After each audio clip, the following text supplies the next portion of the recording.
আসসালামু আলাইকুম। শুভ সন্ধ্যা প্রিয় শিক্ষার্থী, সবাইকে স্বাগত জানাচ্ছি আরো একটি লাইভ ক্লাসে। আশা করছি আপনারা ভালো আছেন। আমাকে একটু জানাবেন যে আমাকে শুনতে এবং দেখতে কোনো অসুবিধা আছে কিনা, সবকিছু ক্লিয়ার আছে কিনা আমাকে জাস্ট একটু জানাবেন।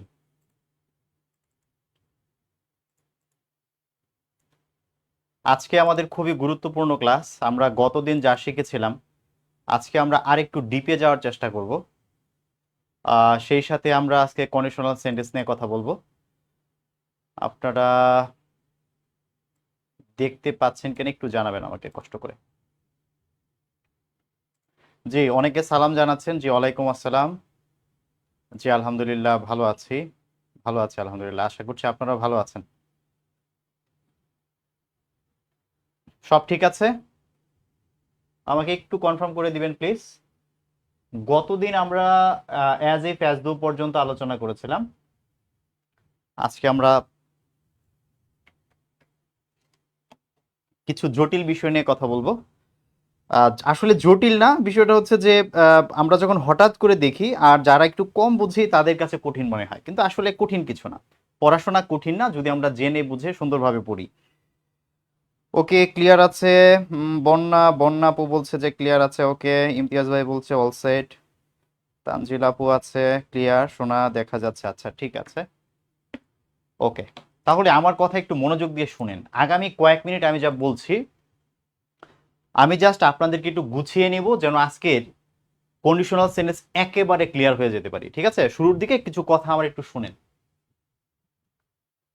প্রথমেই আমি আজকে যে বিষয়টি আপনাদেরকে বলতে চাই সেটি হচ্ছে যে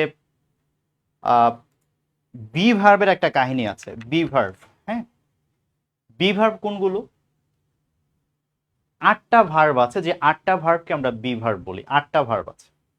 সেই ভার্বগুলো কি কি? একটা হচ্ছে am, is, are, was, were, তারপর হচ্ছে বিন, বিং, আর হচ্ছে বি।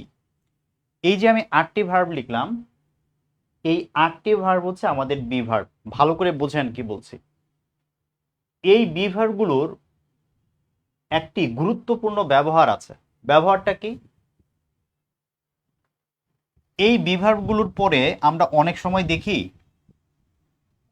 দেখি যে ভার্বের পাস্ট পার্টিসিপল ফর্ম বসতেছে। অনেক সময় আমরা দেখবো যে এদের পরে ভার্বের পাস্ট পার্টিসিপল ফর্ম বসে।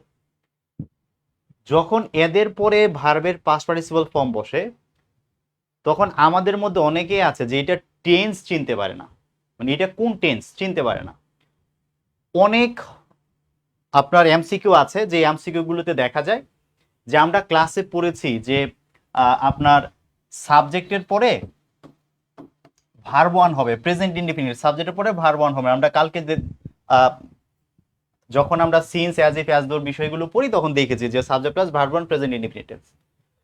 কিন্তু সমস্যা হইলো যে এমসিকিউতে দেখা যায় যে না, সাবজেক্ট প্লাস ভার্ব ওয়ান থাকে না।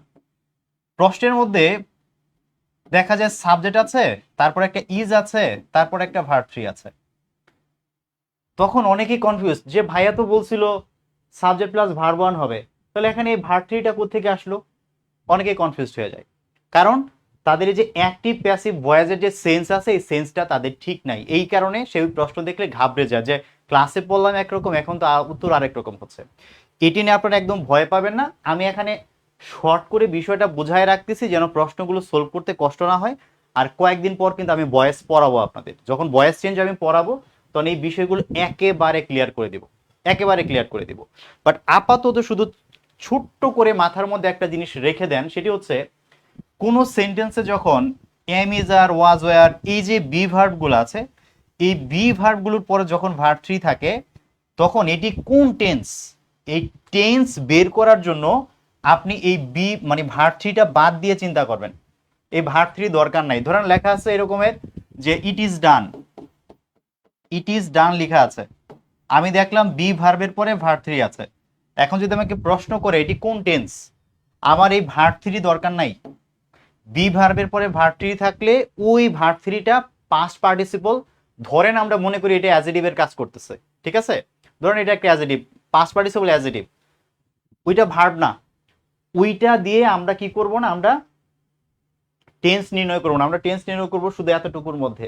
তাহলে সাবজেক্ট প্লাস এখানে ইজ কি একটা verb one present form, so এটা প্রেজেন্ট ইনডিফিনিট টেন্স হয়ে গেছে, প্রেজেন্ট ইনডিফিনিট টেন্স হয়ে গেছে। আবার ধরেন কোন এক জায়গায় লেখা আছে যে ইট ইজ বিং ডান, খেয়াল করেন ইট ইজ বিং ডান।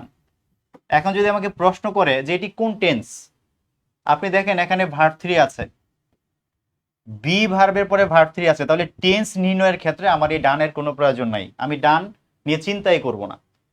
সাবজেক্টের পরে এম ইজ আর ভার্বের সাথে আইএনজি আছে, সো এটা হচ্ছে আমার প্রেজেন্ট কন্টিনিউয়াস টেন্স, এটি হচ্ছে প্রেজেন্ট কন্টিনিউয়াস টেন্স। সো সহজ কথা হচ্ছে যে যখনই দেখবেন এদের পরে ভার্ব 3 আছে, তখন সেই ভার্ব 3 ছাড়া আপনি টেন্সটা বের করবেন, তাহলে আপনার সিদ্ধান্ত নিতে অনেক বেশি সহজ হবে। আর কেন এরকম ইজের পরে ভার্ব 3 হয়, কেন বিং এর পরে ভার্ব 3 হয়, কখনো কখনো দেখবেন যে বিং এর পরে ভার্ব 3 আসতেছে, কেন আসতেছে, এগুলো আমি সামনে আস্তে আস্তে ভয়েস চেঞ্জ যখন করাবো তখন ক্লিয়ার করে দেব। আশা করি এই অংশটুকু বুঝেছেন আপনারা। আমাকে একটু বলবেন যে এই বিষয়টা ক্লিয়ার হয়েছেন কিনা। বি ভার্বের পরে ভার্ব 3 থাকলে সেই ভার্ব 3 ছাড়া টেন্স বের করবো, তাহলে হয়ে যাবে। এখন এই বিষয়গুলো আমি কেন বলতেছি, এগুলো বলার পেছনে আরেকটা রিজন আছে, সেটা হলো গতদিন আপনারা এমসিকিউতে দেখেছেন যে অনেকগুলো অপশনে এমন আছে যে হ্যাভ এবং হ্যাজ এর পরে ভার্ব 3 আছে, কিছু কিছু এমসিকিউতে হ্যাভ হ্যাজ এর পরে ভার্ব 3 আছে। দেখেন এম ইজ এর পরে যখন ভার্ব 3 থাকে, সেই ভার্ব 3 এর উপরে টেন্স নির্ভর করে না, তার উপর টেন্স নির্ভর করে না। কিন্তু হ্যাভ হ্যাজ এর পরে যদি আমরা ভার্ব 3 দেই, তখন আমরা দেখি এইটার নাম হয়ে যায় প্রেজেন্ট পারফেক্ট টেন্স। এটাকে কি বলা হয়? প্রেজেন্ট পারফেক্ট টেন্স বলা হয়। প্রেজেন্ট পারফেক্ট টেন্স দিয়ে কি বোঝায়? কাজটা শেষ হয়ে গেছে, এই মাত্র কাজটা শেষ হয়ে গেছে, এটি বোঝায়। কালকে যে আমরা পড়লাম যে এই জায়গাটা একটু খেয়াল করেন, এই জায়গাটাতে যে আমরা পড়লাম যে since, as if, as though, এগুলোর আগে যদি প্রেজেন্ট ইনডিফিনিট থাকে পরে পাস্ট ইনডিফিনিট হবে। কিছু কিছু এমসিকিউতে দেখবেন যে সেখানে এই প্রেজেন্ট ইনডিফিনিট না দিয়ে সামনে প্রেজেন্ট পারফেক্ট দেয়া আছে। কি দেয়া আছে? প্রেজেন্ট পারফেক্ট দেয়া আছে, ঠিক আছে, প্রেজেন্ট পারফেক্ট। এখন এই যে প্রেজেন্ট পারফেক্ট আছে, কোন একটা অপশনে দেখা গেল যে এই নাম্বারে প্রেজেন্ট ইনডিফিনিট আছে, প্রেজেন্ট ইনডিফিনিট আছে, আবার বি নাম্বার অপশনে দেখা গেল প্রেজেন্ট পারফেক্ট আছে। প্রশ্ন হলো কোনটা উত্তর করব, কোনটা উত্তর করব? আপনারা দেখেন আই হোপ, আমি আশা করি, ধরুন লেখা হচ্ছে যে আই হোপ, এর অর্থ হচ্ছে আমি আশা করি। আর যদি বলা হয় যে আই হ্যাভ হোপড, আমি আশা করে আছি, হ্যাঁ, অনেক দিন আগে থেকে আশা করে আছি, I have hopped. Present indefinite এবং প্রেজেন্ট পারফেক্ট যদি আমাদের এরকম হয় যে অপশন এতে আছে আই হোপ আর অপশন বিতে আছে আই হ্যাভ হোপড, এই পাশে পাস্ট ইনডিফিনিট ঠিকই আছে। এখন এই পাশে আমি কি ইনডিফিনিট আনসার করব নাকি পারফেক্ট আনসার করব, কোনটা আনসার করব? সহজ কথায় মনে রাখবেন, এই দুটি সেন্টেন্সের মধ্যে এই সেন্টেন্সটা আমাদের জন্য বেশি ইম্পর্টেন্ট। কেন ইম্পর্টেন্ট? দেখেন আমি একজনকে বলতেছি যে আমি যখন প্রথম আপনার উপন্যাসটা পড়লাম তখন থেকে আশা করি যে আপনার সাথে দেখা করব। তো আপনি খেয়াল করেন আশা করি নাকি আশা করেছি। ধরেন 2010 সালে আমি একজনের একটা বই পড়েছি এবং তখন থেকে আশা করেছি যে একদিন ইংল্যান্ডে যাব, তারপর আমার সেই বই রাইটারের সাথে আমি দেখা করব। তাহলে আশাটা কি আমি করি নাকি করে ফেলছি, কোনটা বলেন? আশা করে ফেলছি, আশাটা সেই 2010 সালে আমি করে ফেলছি, কিন্তু এখনো তার সাথে দেখা হয় নাই, তার সাথে দেখা হবে, ঠিক আছে, এখনো হয় নাই। তার মানে আমি যখন দেখতেছি যে প্রেজেন্ট পারফেক্ট আছে, এইটা জোরালো কথা, আমি যখন আমার যে যে লেখক আছে তাকে যখন বলবো যে আমি যখন প্রথম মানে যে since I had since I read your book, যে যখন আমি আপনার বইটা পড়েছি তখন থেকে আই হ্যাভ হোপড, আমি আশা করে আছি যে আপনার সাথে আমি দেখা করব, তখন আশা করে ফেলছি। এই কারণে যখন আপনি দেখবেন যে কোনো সেন্টেন্সে পরে পাস্ট ইনডিফিনিট আছে কিন্তু আগে প্রেজেন্ট ইনডিফিনিট প্রেজেন্ট পারফেক্ট দুইটাই আছে, তখন প্রেজেন্ট পারফেক্টটা আমাদের আনসার করতে হবে, প্রেজেন্ট ইনডিফিনিট আনসার করা যাবে না। আমার এই কথাটা কি বুঝেছেন একটু বলেন তো? এই কথাটা কি ক্লিয়ার হয়েছে?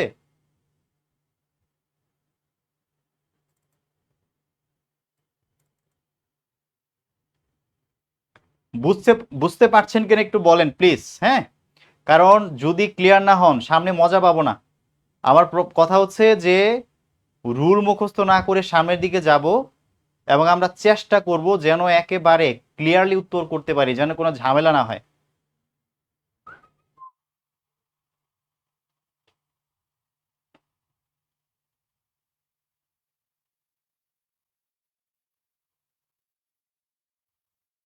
যেমন এই প্রশ্নটা দেখেন, হ্যাঁ, আপনাদের এমসিকিউ শিটের 63 নাম্বার প্রশ্নটা একটু দেখেন। এখানে বলছে যে I dash to meet you since I read your first novel.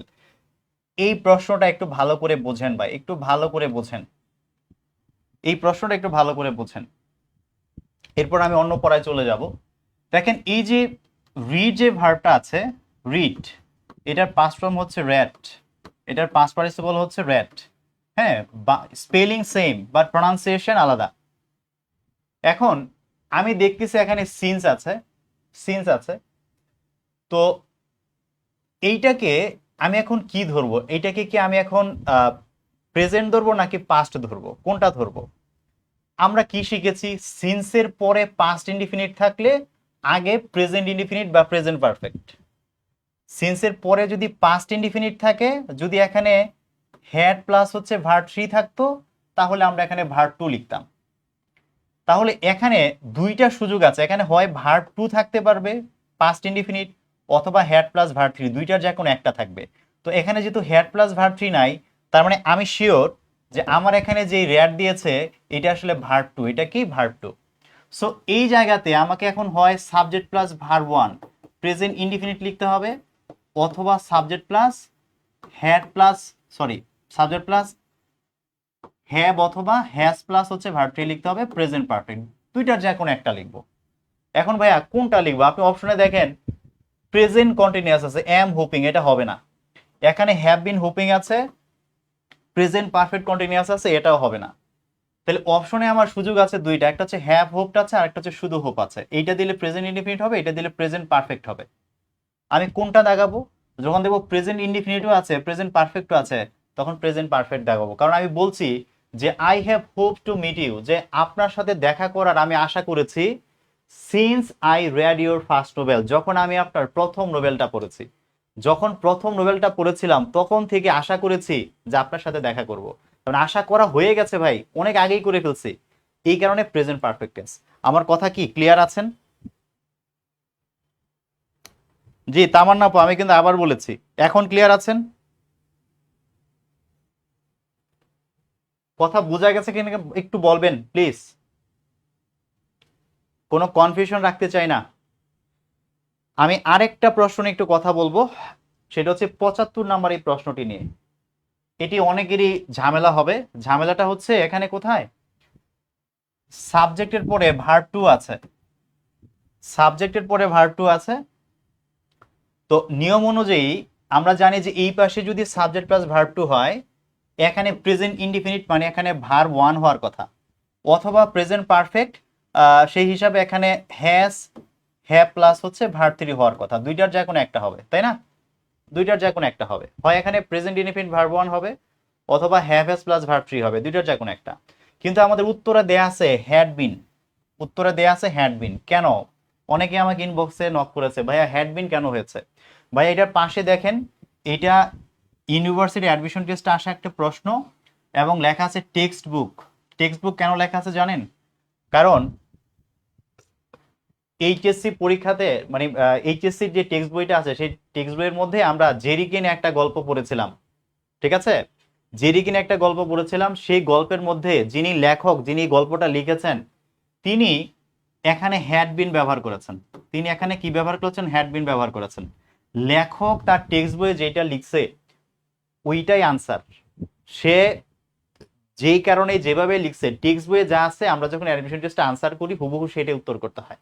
এই কারণে এটা ব্যতিক্রম, এটা হ্যাড বিন আনসারটা নেওয়া হয়েছে টেক্সট বই অনুসারে, ঠিক আছে? এই বিষয়টা একটু খেয়াল রাখবেন, এটা ব্যতিক্রম, ঠিক আছে? এরকমটা সাধারণত হয় না, এটা ব্যতিক্রম।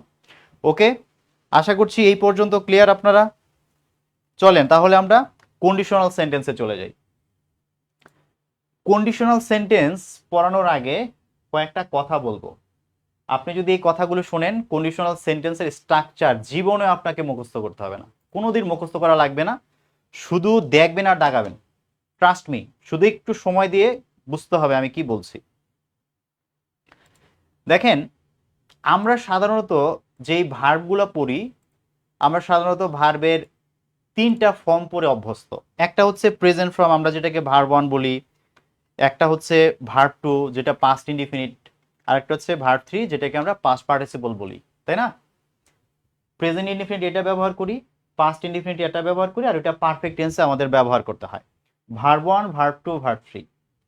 তবে ভার্বের আরেকটা ফর্ম আমরা বলি, কিন্তু আসলে এই জিনিসটা এইভাবে যদি আপনি মনে রাখেন, এটা সবচেয়ে বেশি কাজে লাগাইতে পারবেন। খেয়াল করেন, বেস ফর্ম।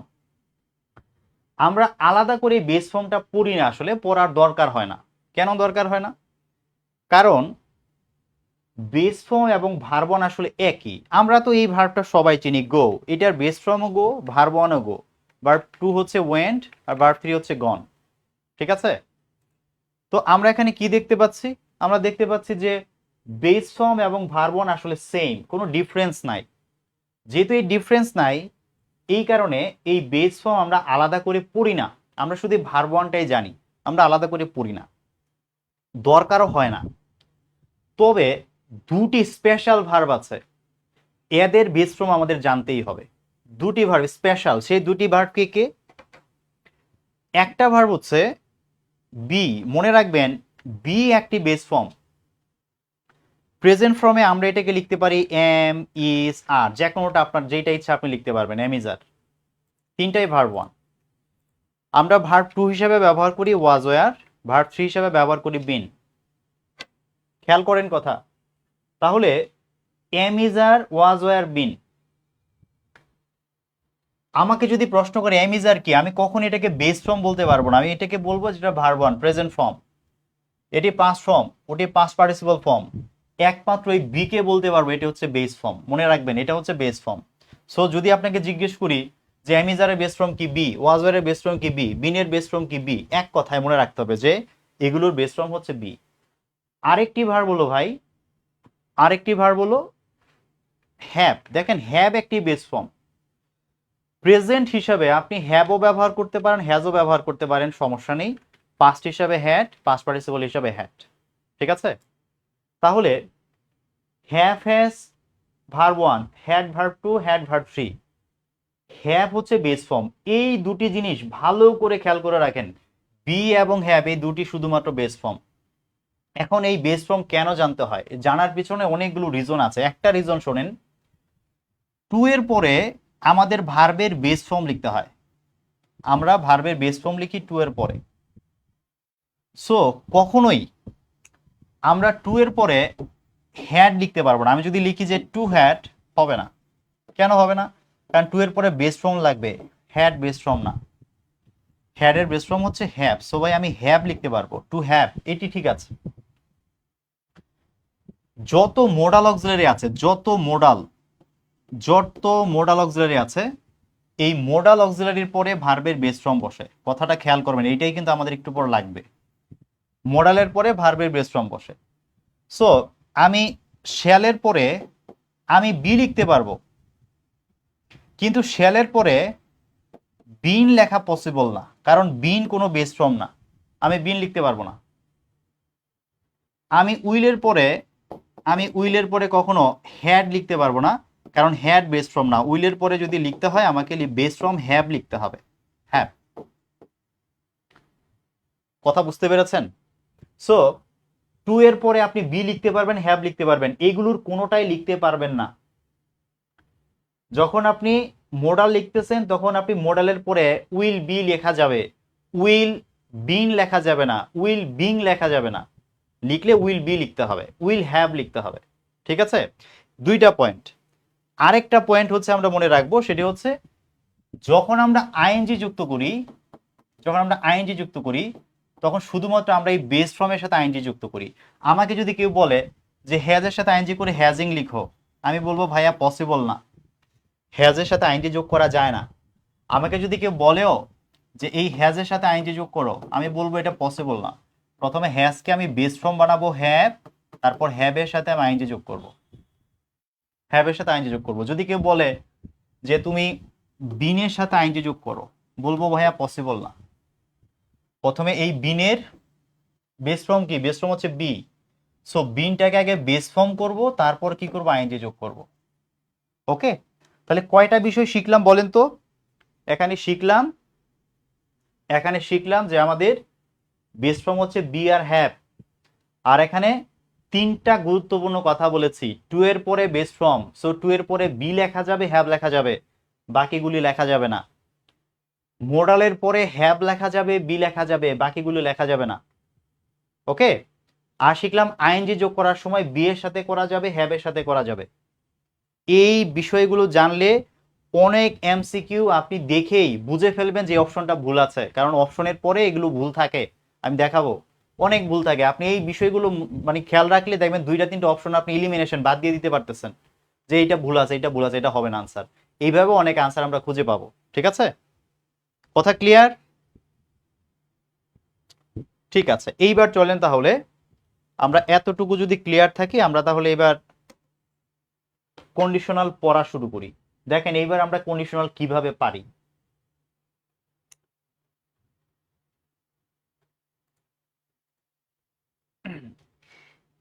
দেখেন এই যে কন্ডিশনাল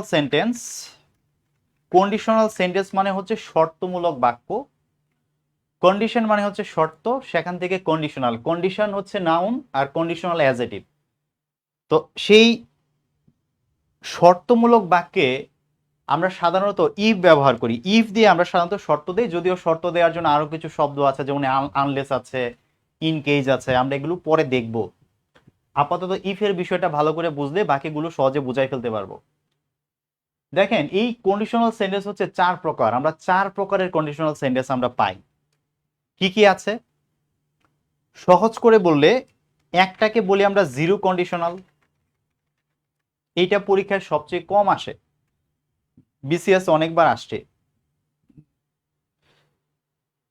একটাকে বলি আমরা জিরো, যদি হয় জিরো থেকে 1 2 3 4, তাই না? 0 1 2 3 3 পর্যন্ত যাবে, যেহেতু জিরো বলে ফেলছি তাহলে হচ্ছে একটা ফার্স্ট কন্ডিশনাল, একটা হচ্ছে সেকেন্ড কন্ডিশনাল, এবং আরেকটা হচ্ছে থার্ড কন্ডিশনাল। ঠিক আছে, তিনটা। একটু মনোযোগ দিয়ে শুনেন কি বলি। এই যে চারটা কন্ডিশনাল পেলাম, পরীক্ষায় এই পর্যন্ত একটা ইউনিভার্সিটি অ্যাডমিশন টেস্টে একবার আসছিল কন্ডিশনাল কত প্রকার, এছাড়া প্রকার পরীক্ষায় আসে না। পরীক্ষায় মূলত আসে এখান থেকে শূন্যস্থান দেয়, বেশি গ্যাপ দেয়, কারণ কন্ডিশনাল সেন্টেন্সে দুইটা ছোট ছোট বাক্য থাকে, দুইটা ক্লজ থাকে। আমরা প্রথমে ফার্স্ট কন্ডিশনাল থেকে শুরু করব, আগেই তিনটা কন্ডিশনাল একেবারে ক্লিয়ার করব, শেষে গিয়ে আমরা জিরো কন্ডিশনালটা পড়বো লাস্টে, কারণ জিরো কন্ডিশনালটা একটু ব্যতিক্রম, এটা লাস্টে গিয়ে আমাদের বুঝতে হবে। খেয়াল করেন এই যে আমরা ফার্স্ট কন্ডিশনাল বলছি, ফার্স্ট কন্ডিশনাল আসলে কি?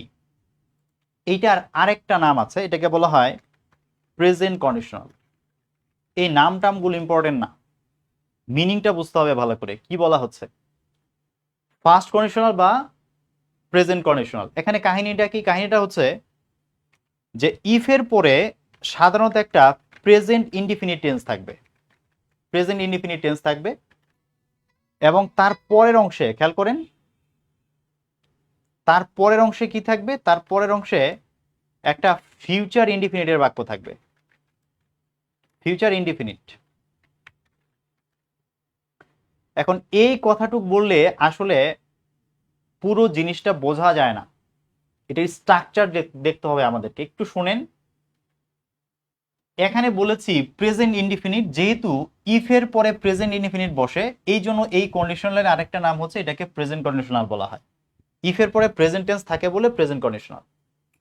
এখন এই দুইটার মধ্যে একটা বিষয় দেখেন, আপনি যদি শুধু এতটুকু মুখস্থ করেন, এতটুকু পড়েন, আসলে কাজ হবে না, আপনি পারবেন না। এটার মধ্যে আরো কিছু বিষয় আছে, আপনাকে মনে রাখতে হবে যে ইফ এর পরে আমি যেহেতু বলেছি প্রেজেন্ট ইনডিফিনিট, প্রেজেন্ট ইনডিফিনিট মানে সাবজেক্টের পরে কি থাকবে? ভার্ব ওয়ান থাকবে, তারপর একটা কমা থাকবে। আর ফিউচার ইনডিফিনিটে আমরা জানি যে ফিউচার ইনডিফিনিটে শুধু সাবজেক্টের পরে শ্যাল থাকে অথবা উইল থাকে। এখন বলেন, একটু আগে বলেছি শ্যাল উইলের পরে ভার্বের কি বসবে? বেস ফর্ম বসবে। ভার্ব ওয়ান কিন্তু আমি বলি নাই, আমি বলেছি শ্যাল উইলের পরে ভার্বের কি বসবে? Base form. সো আমরা বেস ফর্ম লিখব। এখন এই শ্যাল উইল দিয়েই কি শুধুমাত্র ফিউচার টেন্স হয়? দেখেন আমাদের যে মোডাল অক্সিলারি গুলো আছে, অন্য মোডাল অক্সিলারি গুলো দিয়েও কিন্তু আমরা ফিউচারের মিনিং প্রকাশ করতে পারি। যেমন আই ক্যান সুইম মানে আমি সাঁতার কাটতে পারি, আবার আই ক্যান সুইম মানে আমি সাঁতার কাটতে পারবো, একই কথা। প্রেজেন্টে হয়, ফিউচারও হয়, ঠিক আছে? এই কারণে দেখা যায় যে এই অংশের মধ্যে সবসময় যে শ্যাল উইল থাকবে এমন কোনো বিষয় না। অনেক সময় দেখা যায় যেখানে ক্যানও থাকছে, মেও থাকছে। সাধারণত এই চারটারই যে কোনো একটা থাকে, সাধারণত যে কোনো একটা থাকে। সো আপনি প্রেজেন্ট কন্ডিশনাল যখন আপনি পড়বেন তখন আপনার মাথায় এই চারটা বিষয় রাখবেন। কয়টা বিষয় রাখতে হবে বলেন? চারটা বিষয়। কি কি? যে সাবজেক্টের পরে shall will, can, may plus base form, এই যে কোনোটা বসতে পারে। এখন এইগুলোর মধ্যে এই যে চারটা মডেল বললাম, এই চারটা মডেলের কাহিনীটা কি আসলে দেখেন। শ্যাল আর উইল দিয়ে বোঝায় সম্ভাবনা, যে আমি কোনো একটা কাজ করতে পারি, কোন একটা কাজ আমি করব, এটা বোঝায়। কোন একটা কাজ করতে মানে করবো আর কি, সহজ করে বলে। যেমন আমি যদি বলি যে আই শ্যাল গো, অর্থকে আমি যাব, ভবিষ্যতে যাব। শ্যাল মডার্ন ইংলিশে এখন ব্যবহৃত হয় না, তবু জানতে হবে, কারণ আমাদের পরীক্ষা অনেক সময় আসে। খেয়াল করেন, মিনিংটা ধরতে হবে কিন্তু। আই শ্যাল গো মানে আমি যাব, আর যখন আমি বলতেছি যে আই উইল গো, এইটার অর্থ আমি যাব, আসলে একই অর্থ। শ্যাল উইল দিয়ে বোঝায় ভবিষ্যতে কিছু একটা হবে, আমি যাব, এটা বোঝায়। ক্যান মে দিয়ে কি বোঝায়? ক্যান মানেও পারি, মে মানেও পারি, তবে দুইটার পার্থক্য হচ্ছে মে দিয়ে বোঝায় সম্ভাবনা বা পসিবিলিটি বোঝায়, সম্ভাবনা। একটু পরে কিন্তু এক্সাম্পল এই মিনিংগুলো লাগবে আমাদের, ভালো করে বোঝেন। যদি বলি যে আই ক্যান সুইম, এটার অর্থ হচ্ছে যে আমি সাঁতার কাটতে পারি। এই ক্যান দিয়ে আমাদের বোঝায় স্কিল, মানে আমি কোনো একটা কাজে দক্ষ কিনা সেটা বোঝায়, আমি একটা কিছু পারি কিনা সেটা বোঝায়। আমি সাঁতার কাটতে পারি কিনা এটা আমি জানি, আমি পারি কি পারি না এটা আমার জানা আছে, কারণ আমি সাঁতার কেটে দেখেছি সাঁতার কাটা আমাকে দিয়ে হয় কি হয় না। কেউ যদি সাঁতার না জানে আর আপনি জিজ্ঞেস করেন এই সাঁতার জানো, সে যদি বলে হ্যাঁ জানি, পানিতে ছেড়ে দিলে বাঁচবে? বাঁচবে না। সো ক্যানটা হচ্ছে স্কিল, গাড়ি চালাইতে সবাই পারে না, যে শিখেছে সে পারে। সো ক্যান দিয়ে বোঝাবে আমাদের স্কিল, যেটা আমি শিখছি, আমাকে শিখতে হয়েছে, সেটা হচ্ছে আমার স্কিল, ঠিক আছে? ক্ষমতা, আমি এটা করতে পারি কিনা, ক্যান দিয়ে ক্ষমতা বোঝাবে। আর মে দিয়ে বোঝায় সম্ভাবনা। যেমন তুমি যদি খুব ভালো পড়াশোনা করো, তুমি পরীক্ষায় পাশ করতে পারবে, তুমি পরীক্ষায় হয়তো বা পাশ করবে, কথাটা খেয়াল করেন। একটা হচ্ছে তুমি পাশ করতে পারবে, আমি একটু লিখে বুঝাইলে ভালো হবে। তুমি যদি ভালো করে পড়ো, ইউ উইল পাস, তুমি তুমি পাশ করবে, ঠিক আছে? এটা হচ্ছে ভবিষ্যতে ঘটবে, এটা বোঝাচ্ছে। আর যদি বলি যে ইউ ক্যান পাস, অর্থাৎ তুমি পাশ করতে সক্ষম হবে, মানে তুমি তুমি পারবা, শেষ পর্যন্ত তোমার পাশ করাটা হবে, এটা বোঝাচ্ছে যে সে পারবে একটা কাজ, তার যেই পড়াশোনার এবিলিটি সেটা কাজে লাগিয়ে সে পরীক্ষাটা উতরে যাবে। আর যদি আমি বুঝাই যে ভাই তুমি পড়ো, ভালো কথা, পড়েও অনেকে কিন্তু ফেল করে, পড়েও অনেকে কি করে? ফেল করে। সো ইউ মে পাস, তুমি হয়তো বা পাস করবা, তুমি ভালো করে পড়াশোনা করলে হয়তো বা পাস করবা, কারণ ফেলও করতে পারো, অনেকে ফেল করে। সো মিনিংটা খেয়াল করেন, উইল মানে ঘটবে, ক্যান মানে সেটা করতে পারবে, আর মে দিয়ে বোঝাচ্ছে সম্ভাবনা। আর ইউ এর সাথে শেল ব্যবহার করা যায় না বলে শেল দেয় নেই। হ্যাঁ, শেল আর উইল তো একই কথা, তাই না? যদি এখানে ইউ এর সাথে শেল দেওয়া যেত, ওই উইলের অর্থই হইতো, অন্য কিছু না। সো আমাদের এই কন্ডিশনালের মনে রাখতে হবে যে আমাদের সাবজেক্টের পরে এই চারটার যে কোনো একটা মোডাল আমাদেরকে ব্যবহার করতে হবে, যে কোনো একটা ব্যবহার করতে হবে। সো সবসময় যে শ্যাল উইল হবে এটা কিন্তু মাথায় রাখা যাবে না, যে শুধু শ্যাল উইলে হয় না, ক্যান মেও হইতে পারে। ঠিক আছে, এতটুকু যদি আপনারা বোঝেন, তাহলে আমি এখানে স্ট্রাকচারটা লিখে দেই, যেন পরে পিডিএফটা দেখে আপনারা একটু বুঝতে পারেন। কি বলেছে? ইফের পরে সাবজেক্ট প্লাস যদি ভার্ব ওয়ান থাকে, কমা থাকবে, তারপরে সাবজেক্টের পরে কি থাকবে? শ্যাল থাকতে পারে, উইল থাকতে পারে, ক্যান থাকতে পারে, মে থাকতে পারে, তারপর থাকবে বেস ফর্ম ভাই। আপনি এই স্ট্রাকচারটা বুঝলে বাকি কন্ডিশনালগুলো পড়া হয়ে গেছে দেখবেন এখন, মানে এমনিতেই হয়ে যাবে সবকিছু। ওকে, এটার একটা এক্সাম্পল দেখেন প্রথমে, একটু খেয়াল করেন।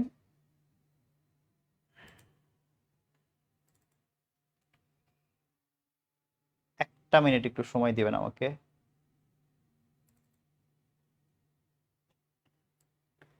আপনাদের বুঝতে কোনো অসুবিধা হচ্ছে না তো? আমি বেশি ফাস্ট হইলে আমাকে একটু বলে দিয়েন যে ভাইয়া আপনি ফাস্ট পড়াচ্ছেন। চেষ্টা করি আমি স্লো একটু বুঝে শুনে পড়ানোর জন্য। তারপরও যদি মনে হয় যে ফাস্ট যাচ্ছে আমাকে একটু বললেই হবে। খেয়াল করেন, আমরা প্রথম যে এক্সাম্পলটা লিখবো, এক্সাম্পলটা হচ্ছে এমন যে ইফ ইউ রিড ওয়েল, যদি তুমি ভালো করে পড়ো, you will shine in life, তুমি জীবনে কি করবে? উন্নতি করবে। ইফ ইউ রিড ওয়েল, যদি তুমি ভালো করে পড়ো, সাবজেক্ট প্লাস ভার্ব ওয়ান আছে, তাহলে এই পাশে সাবজেক্ট, তারপরে মোডালের যে কোনো একটা, তারপরে বেস ফর্ম। দেখেন ইউ উইল শাইন আছে। এখন এই পাশে যে ইউ উইল শাইন লিখেছি, সবসময় যে ইউ উইলই থাকতে হবে এমন কোনো কথা নাই। বাক্যটা এইভাবে লিখতে পারতাম যে ইফ ইউ রিড ওয়েল, যদি তুমি ভালো করে পড়ো, you can shine in life, তুমি জীবন উন্নতি করতে পারবে।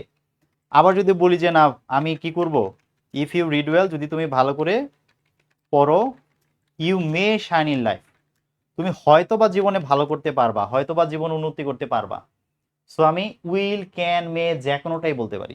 ওকে, শুধু এখানে শ্যাল দিতে পারছি না, ইউ এর সাথে শ্যাল বসে না, এই কারণে দিতে পারছি না। এই পর্যন্ত যদি ক্লিয়ার থাকেন, এবার আরেকটা বিষয় একটু বুঝে রাখেন। দেখেন, এই ইফ হচ্ছে এখানে একটা কনজাংশন, এটিকে আমরা একটা ক্লজ বলি। যারা ক্লজ বুঝেন না, দরকার নাই, মনে করেন একটা ছোট সেন্টেন্স, একটা ছোট্ট একটা সেন্টেন্স, এই পাশে আরেকটি সেন্টেন্স আছে। ওকে, কনজাংশন যখন মাঝখানে এই মানে শুরুতে থাকবে, একদম সেন্টেন্সের শুরুতে থাকবে, তখন প্রথম যে ছোট সেন্টেন্সটি থাকবে এটার পর একটা কমা আপনাকে দিতেই হবে। এটা কমা আপনাকে দিতে হবে, কমা না দিলে হবে না। কিন্তু আপনি চাইলে এই অংশটাকে আগে আনতে পারেন, আর ইফ থেকে এই অংশটাকে চাইলে আপনি পরে নিয়ে লিখতে পারেন। একই কথা, জাস্ট ঘুরিয়ে লেখা যাবে। যেমন আপনি দেখেন, আমি যদি এই বাক্যটি আপনাকে লিখে দেখাই যে you may shine in life, এই অংশটাকে ধরুন আমি আগে নিয়ে গেলাম, আমি লিখলাম এভাবে যে you may shine in life, আর ইফ থেকে যে অংশটা আছে এই অংশটাকে আমি কি করলাম, পরে নিয়ে গেলাম, ফুল স্টপ দিয়ে দিলাম। ঠিক আছে, তাহলে ইউটা এখানে সেন্টেন্সের শুরুতে আছে, ক্যাপিটাল হবে, আর ইফ বাক্যের মাঝখানে আছে, তাহলে এটি স্মল হবে। তাহলে পুরো বাক্যটা হচ্ছে you may shine in life if you read well, যদি তুমি ভালো করে পড়ো তুমি জীবন উন্নতি করতে হয়তো বা পারবা। তাহলে ইফ যখন আমাদের সেন্টেন্সের মাঝখানে আছে, তখন আমাদের কোনো কমা দরকার নাই।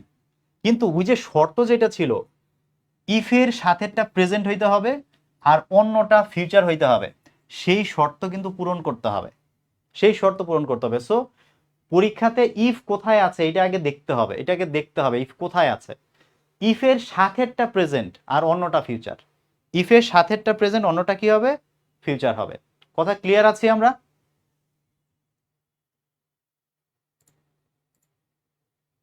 আমরা কয়েকটা এমসিকিউ দেখি, প্রচুর প্রশ্ন পরীক্ষাতে আসছে, প্রচুর আসছে। আমি আপনাদেরকে আমার বই থেকে কয়েকটা একটু এমসিকিউ একটু দেখাই। যেমন এখানে দেখেন, এই প্রশ্নটা দেখেন, 102 নাম্বার প্রশ্নটা দেখেন। আচ্ছা, 102 নাম্বার প্রশ্নটাতে বলতেছে যে if the price is low, যদি দাম কমে যায়, কোন একটা জিনিসের যদি দাম কমে যায়, ডিমান্ড, তখন ডিমান্ড কি হবে, সবাই এটা পাইতে চাইবে, দাম যেহেতু কমে গেছে সবাই পাইতে চাইবে। সো এরপরে আমার কি লাগবে, একটা শ্যাল উইল ক্যান মে, একটা মোডাল লাগবে ভাই। প্রথমত একটা মোডাল লাগবে, তারপরে একটা বেস ফর্ম লাগবে, মোডাল প্লাস বেস ফর্ম লাগবে। এখানে উড আছে ভাই, হবে না, কারণ আমরা জানি শ্যাল উইল ক্যান মে হইতে হবে আর কি। এখানে উইল বি ইনক্রিজড আছে, উইল বি ইনক্রিজড, ঠিক আছে, উইল বি ইনক্রিজড, এইটা এইটা আপাতত আনসার হবে না। এটা কেন হবে না, এটা আমি বয়েজের ক্লাসে গেলে আপনি বুঝতে পারবেন, আপাতত এটা নিয়ে মাথা ঘামানোর দরকার নাই। বয়েজের ক্লাসে এটা আমি বুঝাবো, এটা আসলে প্যাসিভে আছে, এটা আসলে প্যাসিভ হবে না। ঠিক আছে, এই কারণে এটা আনসার হচ্ছে না, বয়েজের ক্লাসে গেলে আমি ক্লিয়ার করে দেবো। এখানে দেখেন ইজ ইনক্রিজড আছে, মোডাল তো নাই, সো আনসার হিসাবে এটাও নিতে পারতেছি না। সো আনসার কি হবে, will increase. If the price is low, যদি দাম কমে যায়, ডিমান্ড উইল ইনক্রিজ, তখন ডিমান্ড কি হবে, বেড়ে যাবে, ডিমান্ড বেড়ে যাবে। পরে আছে দেখেন 103 নাম্বার কি বলতেছে, 103 নম্বর বলতেছে ইফ ইউ হেল্প মি, যদি তুমি আমাকে হেল্প করো। দেখেন সাবজেক্ট প্লাস ভার্ব ওয়ান আছে, সো এই পাশে মোডাল প্লাস কি হবে, বেস ফর্ম হবে। দেখেন বি এর পরে কখনো ভার্বের প্রেজেন্ট ফর্ম বসে না, বি এর পরে ভার্বের প্রেজেন্ট ফর্ম বসতে পারে না। আমরা সামনে রাইট ফর্ম ভার্বে শিখে নিব বি এর পরে ভার্ব কি কিভাবে হইতে পারে। দুইভাবে হয়, হয় বি এর পরে ভার্ব থ্রি হবে অথবা ভার্বের সাথে আইএনজি হবে, দুইটার যে কোনো একরকম হবে। এছাড়া বি এর পরে ভার্ব বসতে পারে না, সো এটা অবশ্যই ভুল। এখানে শুড আছে ভাইয়া, শুড হবে না, আমার শ্যাল উইল ক্যান মে লাগবে। এখানে উড আছে ভাইয়া, উডও হবে না, সো আমার আনসার হচ্ছে কি সি, উইল রিমেইন। বলছে যে ইফ ইউ হেল্প মি, যদি আমাকে সাহায্য করো, আই উইল রিমেইন গ্রেটফুল, আমি কৃতজ্ঞ থাকবো। যদি সাহায্য করো আমি কৃতজ্ঞ থাকবো, স্বাভাবিক। আমরা আমাদের যারা হেল্প করে আমাদের তাদের প্রতি কৃতজ্ঞ থাকা উচিত, যদি অনেকে থাকে না, হ্যাঁ যদি অনেকে থাকে না। আশা করছি এই বিষয়গুলো ক্লিয়ার আছেন। লাস্ট একটা প্রশ্ন, 105, if R Rabi is heated, ঠিক আছে, ইট টেম্পোরালি লুজ ইটস কালার। আচ্ছা এখানে একটা সমস্যা আছে, এই টেম্পোরারিলি দেখে অনেকে আছে আবার মানে কষ্ট পেয়ে যাবে, ভয় পেয়ে যাবে। হ্যাঁ, ভয় পেয়ে যাবে। ভাই ভয় পাওয়ার কিচ্ছু নাই। কেন নাই? আচ্ছা আমি আই লাইক আইসক্রিম, আমি আইসক্রিম পছন্দ করি। Subject plus verb one present indefinite. এখন আমার ইচ্ছে হয়েছে, আমি বলতেছি যে আই অলওয়েজ লাইক আইসক্রিম। এই অলওয়েজটা কি? এই অলওয়েজটা হচ্ছে ভাইয়া একটা অ্যাডভার্ব। এই অলওয়েজ হচ্ছে একটা অ্যাডভার্ব। এই অ্যাডভার্বগুলো নিয়ে কখনো আমাদের চিন্তা করতে হয় না। অ্যাডভার্বগুলো নিয়ে চিন্তা করতে হয় না, কেন করতে হয় না? কারণ এগুলোকে আমরা সেন্টেন্সে যে যেমন আই অলওয়েজ লাইক আইসক্রিম বলছি না, আমি যদি বলি যে অলওয়েজ আই লাইক আইসক্রিম তবুও হবে। আমি যদি বলি যে আই লাইক আইসক্রিম অলওয়েজ, ভাই তবুও হবে, সমস্যা নাই। অ্যাডভার্বগুলোকে যে কোনো জায়গায় বসানো যায়, তবে সবচেয়ে ভালো হচ্ছে বাক্যের যে মেইন ভার্ব থাকবে সেই মেইন ভার্বের আগে বসানো। বাক্যের মেইন ভার্বের আগে অ্যাডভার্বটা বসালে ভালো হয়। আবার কোনো সেন্টেন্সে যখন অক্সিলারি ভার্ব থাকে আবার মেইন ভার্ব থাকে, যখন দুইটাই থাকে তখন এই দুইটার মাঝখানে হচ্ছে অ্যাডভার্বটা বসালে ভালো হয়। মেইন ভার্ব এবং অক্সিলারি ভার্বের মাঝখানে অ্যাডভার্ব বসালে ভালো হয়। আমাদের এখানে একটা মোডাল বসবে না, ইফ এখানে সাবজেক্ট প্লাস ভার্ব ওয়ান আছে। আর এই যে হিটেড, আমি বলছিলাম বি ভার্বের পরে যদি ভার্ব থ্রি থাকে, এইটা নিয়ে মাথা ঘামাবেন না, এটা নিয়ে মাথা ঘামানোর দরকার নাই। আমার ভার্ব ওয়ান দরকার, তো এই যে ভার্ব ওয়ান আছে, ইজ আছে, ক্লাসের শুরুতেই কিন্তু বলছিলাম ইজ আছে। তাহলে এই পাশে আমার কি লাগবে, subject plus shall will can may plus verb one. তো এখানে উড হবে না, ডাজ হবে না, হ্যাজ হবে না, তো আনসার কি হবে, উইল হবে। উইলের পরে এই যে লুজ আমার কি আছে, আমার এখানে উইলের পরে আমার বেস ফর্ম আছে। আর এই যে অক্সিলারি ভার্ব আর এই যে মেইন ভার্ব, এই দুইটার মাঝখানে একটা অ্যাডভার্ব বসে আছে। অ্যাডভার্ব বসতে পারে, সমস্যা নাই। সো এগুলো দেখে আবার আতঙ্কিত হবেন না, আতঙ্কিত হওয়ার কিছু নাই।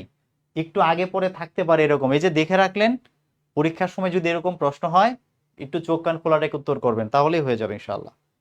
কথা কি বোঝা গেছে? আশা করছি কোনো ডাউট নাই। এইবার চলেন আমরা যাব আমাদের সেকেন্ড কন্ডিশনালে। আপনারা যদি ফার্স্ট কন্ডিশনাল বুঝে থাকেন, সেকেন্ড কন্ডিশনাল বোঝাইতে আমার কোনো অসুবিধা নেই, আপনি খুব সহজে বুঝে যাবেন। শোনেন, আপনাদের যেহেতু নিবন্ধনের জন্য এখানে অনেক ডিটেল অনেক কিছু আমি পড়াইতে পারবো না, আমি আমার পেইড ব্যাচে 100 ক্লাস নেই।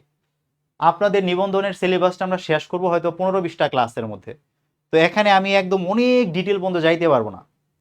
এই জন্য কিছু কথা যেটা অনেক ব্রডলি বলা যায় সেটাকে হয়তো ছোট করে বলতেছি কিছু কিছু জায়গাতে, কিন্তু আমি চেষ্টা করতেছি আপনাদেরকে জানিয়ে মানে ক্লিয়ার করে সামনে নেওয়ার জন্য। ভয় পাবেন না, কিন্তু যেই বিষয়গুলো বলতেছি একটু সুন্দর করে নোট রাখবেন এবং এগুলো একটু রিভিশন করবেন, তাহলে দেখবেন যে কোনো অসুবিধা নেই। এখন আমি যেই কথাটা বলবো এইটা হচ্ছে সিকোয়েন্স অফ টেন্সের একটা অংশ, সিকোয়েন্স অফ টেন্সের একটা অংশ।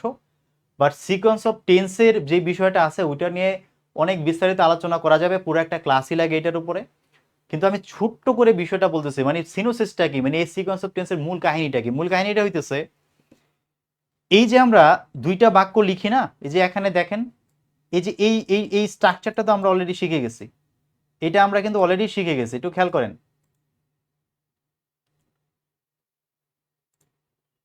এই বাক্যটা আমরা শিখে গেছি,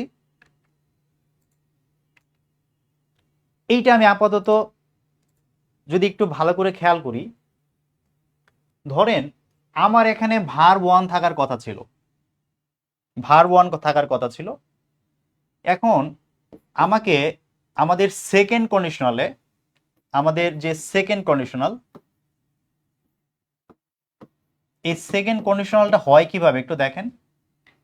কিছুই তারা করবে না, তারা করবে কি, ইফের সাথে সাবজেক্ট প্লাস যে ভার্ব ওয়ান আছে এই ভার্ব ওয়ানটাকে জাস্ট তারা ভার্ব টু করে দিবে। ভার্ব ওয়ানটাকে কি করে দিবে, ভার্ব টু। ছিল প্রেজেন্ট ইনডিফিনিট, এখন হয়ে গেছে পাস্ট ইনডিফিনিট। দেখেন, ছিল প্রেজেন্ট ইনডিফিনিট হয়ে গেছে পাস্ট ইনডিফিনিট। তো এই পাশ ছিল প্রেজেন্ট, এখন হয়ে গেছে পাস্ট। তো সিকোয়েন্স অফ টেন্সে বলা হচ্ছে সাধারণত যদি এক পাশ পাস্ট হয়, এক পাশ যদি পাস্ট হয় পরের অংশটাও পাস্ট হবে, এক পাশ যদি পাস্ট হয় পরের অংশটাও কি হবে, পাস্ট হবে সাধারণত। এর মধ্যে সিকোয়েন্স ব্রেকের একটা বিষয় আছে, সেটা আমরা রাইট ফর্ম ভার্বে একটু দেখে নিব। আপাতত শুধু কথাটা বোঝেন, একদম সহজভাবে নেন। বিষয়টা কি, এক পাশ যদি পাস্ট হয়ে যায় তাহলে আমার অন্য পাশও পাস্ট হবে, অন্য পাশকেও আমাকে কি করতে হবে, পাস্ট করতে হবে। দুই পাশ সেম সেম হবে, এক পাশ প্রেজেন্ট আছে, এই পাশ কি আছে, ফিউচার আছে। কিন্তু আপনি একটু চিন্তা করে দেখেন তো, এই পাশে আমি কি পাস্ট করব। আমি যদি এখন চিন্তা করি, আচ্ছা এই পাশে ভার্ব ওয়ানটা ভার্ব টু হয়েছে, তাহলে এই পাশে সাবজেক্ট থাকবে, শ্যাল হবে, উইল হবে, তারপরে ক্যান হবে, তারপর মে হবে, আর তারপর এই ভার্বটাকে আমি ভার্ব টু করে দিব। এটা কি পসিবল? এটা পসিবল না। কেন পসিবল না? কারণ আমরা একদম ক্লাসের শুরুতে শিখছি মোডালগুলোর পরে ভার্বের ভার্ব টু লেখা যাবে না, মোডালগুলোর পরে আমাকে এই বেস ফর্মে লিখতে হবে, আমাকে বেস ফর্মে লিখতে হবে। মোডালের পরে ভার্ব টু লেখা যায় না ভাই, কি লিখতে হয়, বেস ফর্ম লিখতে হয়। তার মানে আমি একদম স্বাভাবিকভাবে বুঝতে পারতেছি যে আমি চাইলেও এই বেস ফর্মটাকে ভার্ব টু করতে পারবো না। কিন্তু আমরা কি বলছি, সিকোয়েন্স অফ টেন্স বলে এক পাশ যদি পাস্ট হয় আরেক পাশও পাস্ট হবে। তাহলে এই পাশ যে আমার পাস্ট হলো, এই পাশে তো আমাকে পাস্ট করতে হবে। এখন আমি কি পাস্ট করব? যেহেতু আমি বেস ফর্মটাকে ভার্ব টু করতে পারতেছি না, এখন আমি বাধ্য হয়ে কি করব, এই যে মোডালগুলো আছে না, এই মোডালগুলোকে আমি পাস্ট করে দিব।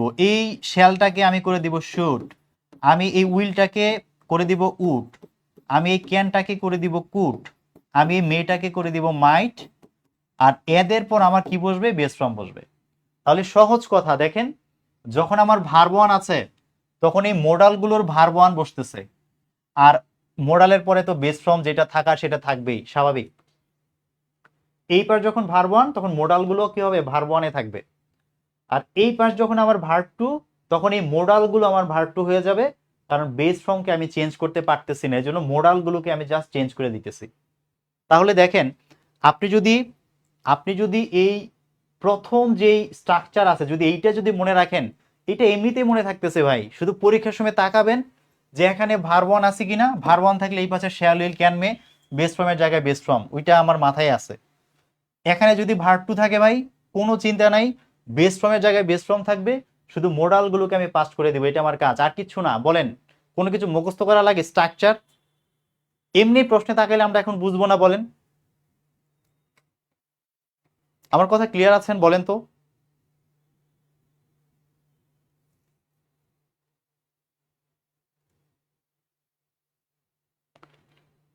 কতদিন লাইভ ক্লাস হবে? আমি গত নিবন্ধনে মনে হয় আপনাদের ক্লাস নিয়েছিলাম এরকম 20টির মতো নিয়েছিলাম, 15-20টি ক্লাস হবে আশা করছি। হ্যাঁ, সিলেবাস শেষ করার চেষ্টা করব।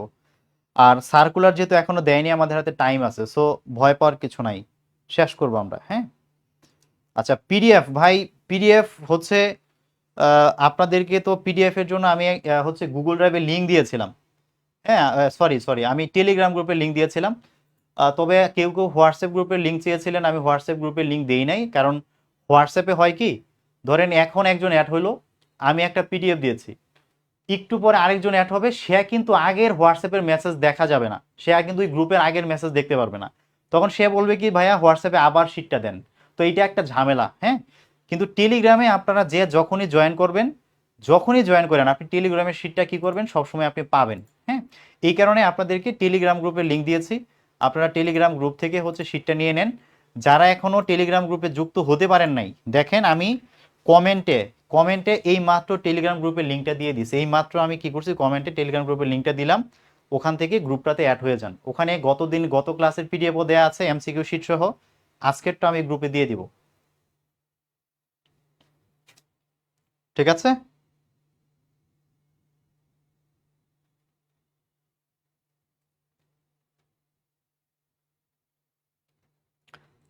আচ্ছা, আগের ক্লাসটা কোথায় পাবো? আগের ক্লাসটা পাবেন আপনারা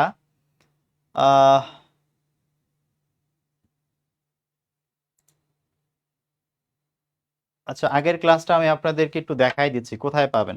এগুলো আসলে প্রতিদিন বলতে পারবো না, আজকে সেকেন্ড ক্লাস, আজকে বুঝাই দিচ্ছি।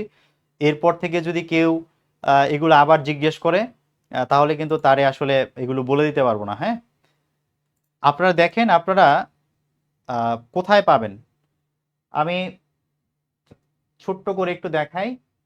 আমি ইউটিউবে গিয়েছি, হ্যাঁ, ইউটিউবে গিয়ে জাস্ট হচ্ছে আপনারা একটা সার্চ দিবেন, ইংলিশ ফর জব হান্টার্স, এটা লিখে একটু সার্চ দিবেন, ইংলিশ ফর জব হান্টার্স। দেখেন, এই যে দেখেন এখানে একটা চ্যানেল আসছে, ইংলিশ ফর জব হান্টার্স। এই যে দেখেন আপনাদের প্রথম ক্লাসটা, ক্লাস 1 কমপ্লিটিং সেন্টেন্স 19তম শিক্ষক নিবন্ধন দেয়া আছে, ঠিক আছে? আপনারা শুধু এই চ্যানেলটাতে গেলেই পেয়ে যাবেন। আর আরো ভালো করে বলি, ইংলিশ ফর জব হান্টার্স এই চ্যানেলটাতে গেলে আপনারা এই যে একটা প্লে লিস্ট দেখেন, এখানে একটা প্লে লিস্ট আছে না? আপনারা এই প্লে লিস্টে যদি ক্লিক করেন, এই যে এখানে দেখেন শিক্ষক নিবন্ধন 19তম শিক্ষক নিবন্ধন ফ্রি কোর্স, হ্যাঁ, এইটার ক্লাসগুলো এখানে সুন্দরভাবে আমি দিয়ে দিছি। এই যে প্রথম ক্লাসটা এখানে দেয়া আছে, এবং সামনে সামনে হচ্ছে যত ক্লাস আসবে অ্যাড চলে আসছে।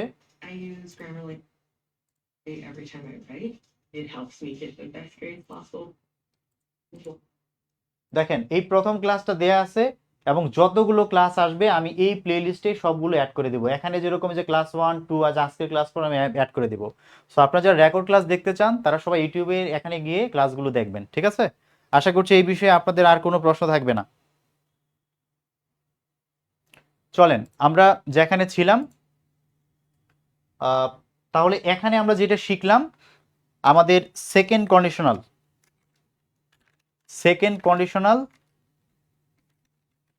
আর এই সেকেন্ড কন্ডিশনালে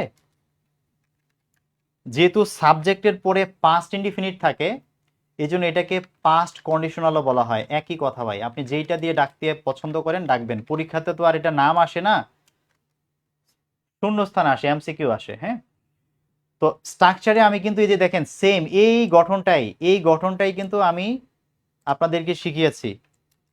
কি বলেছি? যে ইফের পরে যদি পাস্ট ইনডিফিনিট হয়, এই পরের অংশটাকে বলি আমরা পাস্ট কন্ডিশনাল। তো এটার স্ট্রাকচার কেমন হবে? প্রথমে ইফ থাকবে, সাবজেক্টের পরে থাকবে কি ভার্ব টু, আর এই পাশে বলছিলাম কি, এই যে সাবজেক্টের পরে শ্যালটা শুড হয়ে যাবে, উইলটা উড হয়ে যাবে, মেটা মাইট, ক্যানটা কুড হয়ে যাবে, আর মেটা হয়ে যাবে মাইট, এবং তারপর আমরা বেস ফর্ম লিখে দিলে আমাদের সেকেন্ড কন্ডিশনাল হয়ে যাবে। এইটা মনে না থাকলে হবে, এটা দরকার নাই, শুধু এতটুকু মনে রাখলে হয়ে যাবে। আমরা এমসিকিউ দেখি, আমরা দেখি পারি কিনা। আমরা এমসিকিউ দেখি, এমসিকিউ দেখেন, আমরা সেকেন্ড কন্ডিশনাল এমসিকিউ দেখি। সেকেন্ড কন্ডিশনালের প্রথম যে এমসিকিউটা আছে দেখেন,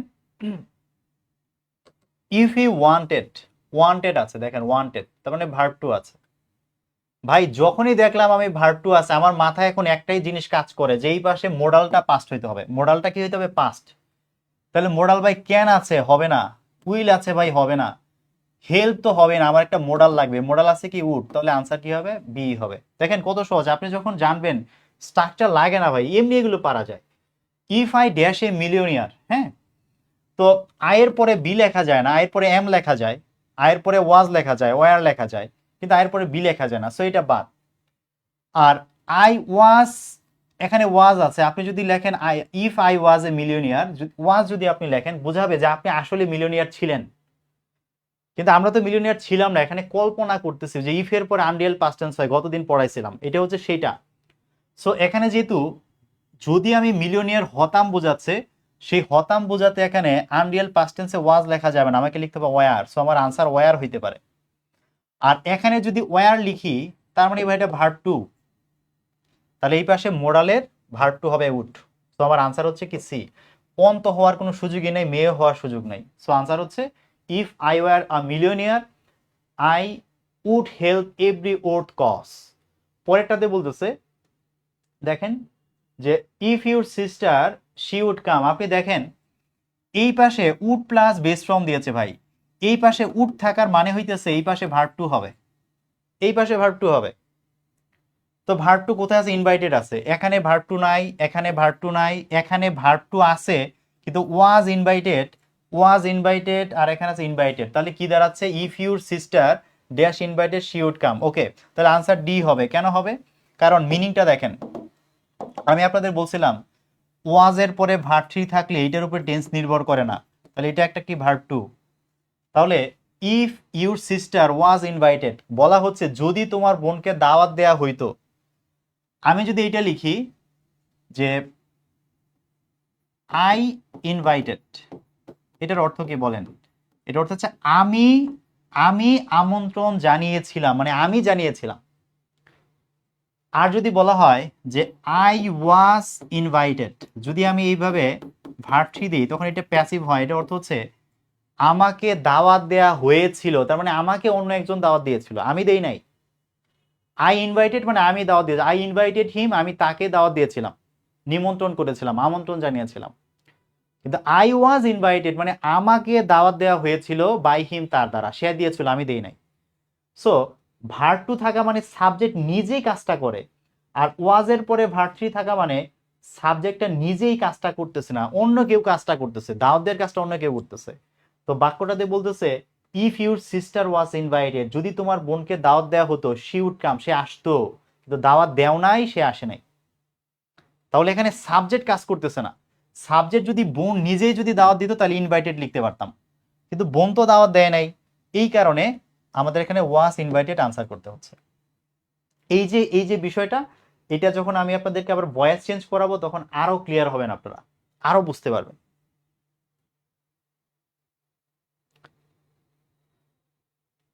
কথা কি বুঝতে পেরেছেন? একটু আমাকে বলেন তো যে ইনভাইটেড এবং ওয়াজ ইনভাইটেড এর মধ্যে পার্থক্যটা বুঝেছেন কিনা। উত্তর দেখা যাক, হ্যাঁ উত্তর দেখা গেলে সমস্যা নাই, আপনারা চেষ্টা করেন বিষয়টা বোঝার, হ্যাঁ বিষয়টা বোঝার চেষ্টা করেন। আচ্ছা উত্তর ডেকে দিলাম, হ্যাঁ উত্তর ডেকে দিলাম, যেন উত্তর দেখা না যায়।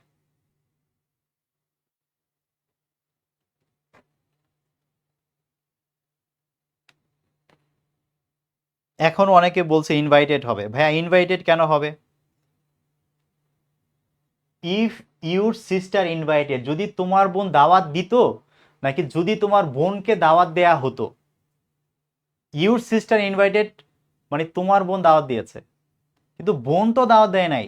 বোনকে যদি দাওয়াত দিতে, আমাকে বলতেছে যে if your sister was invited, যদি তোমার বোনকে দাওয়াত দেওয়া হতো বাই ইউ, তোমার দ্বারা, তোমার দ্বারা যদি তোমার বোনকে দাওয়াত দেওয়া হতো তাহলে সে আসতো।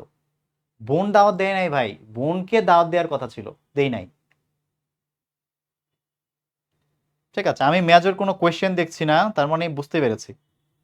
ঠিক আছে, আরেকটা প্রশ্ন দেখি আমরা, জাস্ট আরেকটা প্রশ্ন। এই প্রশ্নটা দেখেন, এই প্রশ্নটা দেখেন, বলতেছে I could go for a drive if today dash Saturday. আচ্ছা একটু খেয়াল করলে দেখেন যে এখানে কুড আছে, আমি যখনই দেখবো যে মোডাল ভার্ব টুতে আছে, আমি শিওর এই পাশে আমাকে ভার্ব টু লিখতে হবে। এই পাশে যেহেতু আমার ভার্ব মানে মোডাল যেহেতু ভার্ব টুতে আছে, তাহলে এই পাশে আমাকে অবশ্যই কি করতে হবে? আমাকে ভার্ব টু লিখতে হবে, কোনো কিছু করার নাই। এখন ইফ এর সাথে সাবজেক্ট প্লাস ভার্ব টু হবে, তো ইজ আছে, ইজ আনসার হবে না, কুড বি এখানে আনসার হবে না, কারণ বলতেছে if today could be Saturday, যদি আজকে স্যাটারডে হতে পারতো, কুড মানে পারতো, এখানে আজকে যদি স্যাটারডে হতে পারতো, এটা তো কোনো কথা হয় না, এটা কোনো কথাই হয় না যে আজকে যদি স্যাটারডে হতে পারতো। কি আমি এইভাবে বলবো, মিনিংটা এরকম হয় যে যদি আজকে শনিবার হতো, যদি আজকে শনিবার হতো তাহলে আমি যেতে পারতাম ফর এ ড্রাইভ, ড্রাইভের জন্য আমি যেতে পারতাম, ঠিক আছে। কিন্তু আপনি খেয়াল করেন এই জায়গাতে কিন্তু আমার কুড বসানোর কোনো সুযোগ নাই, কারণ এই পাশে ভার্ব টু লাগবে, মোডাল বসানোর সুযোগ নাই, সো আমি মোডাল দিতে পারছি না। তাহলে এখন সিও হইতে পারে, এও হইতে পারে, কোনটা হবে? আপনি দেখেন আজকে ধরেন হচ্ছে মঙ্গলবার, আজকে কি স্যাটারডে হওয়া পসিবল? তার মানে এটা আমার একটা কল্পনা। মঙ্গলবার কেমনে হচ্ছে স্যাটারডে হবে? পসিবল না। সো বোঝা যাচ্ছে এটা হচ্ছে একটা আনরিয়াল পাস্ট টেন্স। যদি ইফের পরে আনরিয়াল পাস্ট টেন্স হয়, কল্পনা বোঝাচ্ছে, হাইপোথেটিক্যাল, কল্পনা করতেছি। এই জন্য বলতেছে যে ইফ টুডে ওয়ার স্যাটারডে, আজকে যদি শনিবার হতো, I could go for a drive, আমি একটা ড্রাইভের জন্য যেতে পারতাম, আমি গাড়ি নিয়ে বের হইতে পারতাম। ঠিক আছে, কথা বুঝতে পেরেছেন?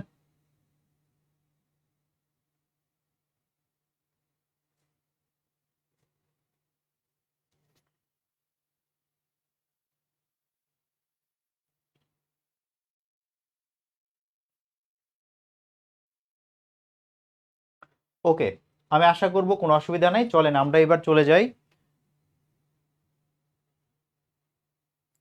পারফেক্ট কন্ডিশনাল টেন্সে। দেখেন তাহলে আরেকটা টপিক হচ্ছে আমাদের, মনোযোগ দিবেন, যেটাকে আমরা বলছি থার্ড কন্ডিশনাল। থার্ড কন্ডিশনাল, এটার আরেকটা নাম আছে, এটাকে বলা হয় পারফেক্ট কন্ডিশনাল। নাম শুনে বুঝতে পারতেছেন যে এটার সাথে পারফেক্ট টেন্সের একটা রিলেশন আছে। বিষয়টা কি কেমন? ইফের পরে যদি আমরা দেখি পাস্ট পারফেক্ট আছে, ইফের পরে যদি পাস্ট পারফেক্ট থাকে, পরের অংশটাকে আমরা বলি পারফেক্ট কন্ডিশনাল। বিষয়টা কি? মনোযোগ দেখেন, আমরা এই যে ইফের পরে পাস্ট পারফেক্ট বলেছি, আমাদের কাহিনী হচ্ছে যে ইফের পরে পাস্ট পারফেক্ট মানে হচ্ছে, পাস্ট পারফেক্ট বলতে বোঝায় হ্যাডের পর যদি আমরা ভার্ব থ্রি দিই সেটাকে পাস্ট পারফেক্ট বলে। গত ক্লাসে আমরা এটা শিখেছি। ইফের পরে যদি আমরা হ্যাড প্লাস ভার্ব থ্রি দিই সেটা হচ্ছে পাস্ট পারফেক্ট। আর পরের অংশটাকে আমরা এখন কিভাবে সাজাবো? কিভাবে সাজাবো?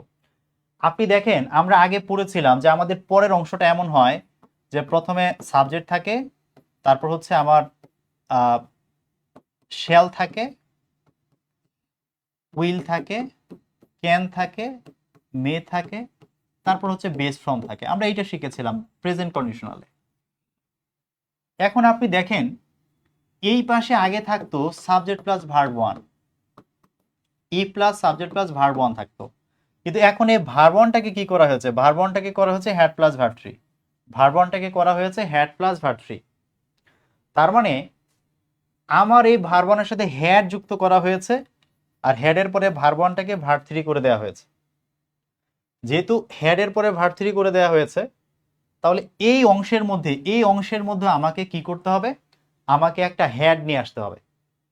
এই পাশ যেরকম হবে ওই পাশ সেরকমই হবে, সেম। এই পাশে হ্যাড আসছে, ওই পাশে আমার হ্যাড লাগবে। এখন দেখেন এইটা পাস্টে আছে না, এটা তো পাস্টে আছে। তাহলে প্রথম শর্ত হলো আমাদের মোডালগুলো পাস্ট হয়ে যাবে। আমাদের যে মোডালগুলো আছে, মোডালগুলো সব পাস্ট হয়ে যাবে। তো শ্যাল থেকে শুড হয়ে যাবে, উইল থেকে উড হয়ে যাবে, ক্যান থেকে কুড হয়ে যাবে, মে থেকে মাইট হয়ে যাবে। ঠিক আছে? কেন? এই পাশ তো ভাই পাস্টে আছে, এই পাশ পাস্টে আছে, তো এই পাশও পাস্ট হবে। প্রথমে পাস্ট করলাম। এখন এই পাশে হ্যাড প্লাস ভার্ব থ্রি হয়েছে, এই পাশেও আমাকে হ্যাড প্লাস ভার্ব থ্রি করতে হবে, এই পাশেও আমার হ্যাড প্লাস ভার্ব থ্রি করতে হবে। ঠিক আছে? এই পাশে হ্যাড প্লাস ভার্ব থ্রি, এই পাশেও হ্যাড প্লাস ভার্ব থ্রি হবে। কিন্তু সমস্যাটা হলো গিয়ে এই মোডালগুলোর পরে আমি চাইলেও হ্যাড লিখতে পারবো না, কারণ মোডালের পরে আমরা শিখছিলাম হ্যাড লেখা যায় না। মোডালের পরে হ্যাড লিখলে ভুল হয়। মোডালের পরে কি লিখতে হয়? মোডালের পরে আমাদেরকে লিখতে হয় হ্যাভ। মোডালের পরে কি লিখতে হয়? বেস ফর্ম হ্যাভ লিখতে হয়। সো আমার উত্তর হবে have. Subject plus should, would, could, might plus have plus verb three. কথা বোঝা গেল? অর্থাৎ এই পাশে যখন হ্যাড প্লাস ভার্ব থ্রি আসতেছে, এই পাশে ভাই হ্যাড প্লাস ভার্ব থ্রি হবে। শুধু ওই যে মোডালের পরে বেস ফর্ম বসে, এই কারণে আমরা এই হ্যাডটাকে জাস্ট এখানে হ্যাভ করে দিয়েছি। এখন বলেন এই স্ট্রাকচার কি আমাকে মুখস্থ করা লাগবে যে আমি মুখস্থ করে পরীক্ষায় গেলে উত্তর করব? এখন মনে পড়বে না, এই পাশে ভার্ব 1 তো এই পাশে শ্যাল উইল ক্যান মে, এই পাশে ভার্ব 2 তো এই মোডালগুলো সব ভার্ব 2, কারণ বেস ফর্মকে চেঞ্জ করতে পারবো না। এই পাশে হ্যাড প্লাস ভার্ব 3 তো এই পাশে হ্যাড প্লাস ভার্ব 3 হবে, জাস্ট মোডালগুলোর পরে বেস ফর্ম, এই কারণে আমাকে কি করতে হবে, হ্যাডটাকে হ্যাভ করে দিতে হবে। এই তো তিনটে স্ট্রাকচার একেবারে মাথায় জগজগ করছে, তো মুখস্থ করার দরকার নেই।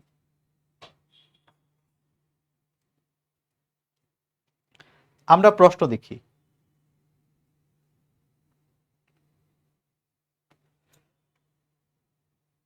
আমরা প্রশ্ন দেখি, হ্যাঁ, দেখি আমরা পারি কিনা।